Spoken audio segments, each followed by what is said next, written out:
In this short video tutorial, we would show you exactly how to program your own error message on your Windows to pop up whenever you open a certain file. Now to start, you have to open up Notepad on your computer, copy and paste the following text into the program, then in between the two adjacent quotation marks, type in the error message you wish to appear in the pop-up. Like for an example, you can type in it like this. Once done, click the File tab, choose Save As, then in the Save As type, change the setting from text documents to all files.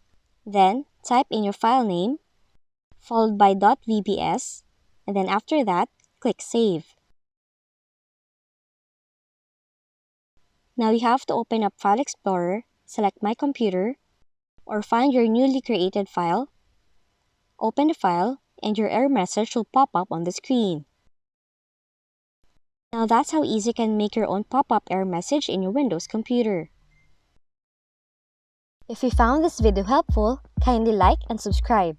You may also click and turn on the notification bell so you can be notified from whenever we release new videos.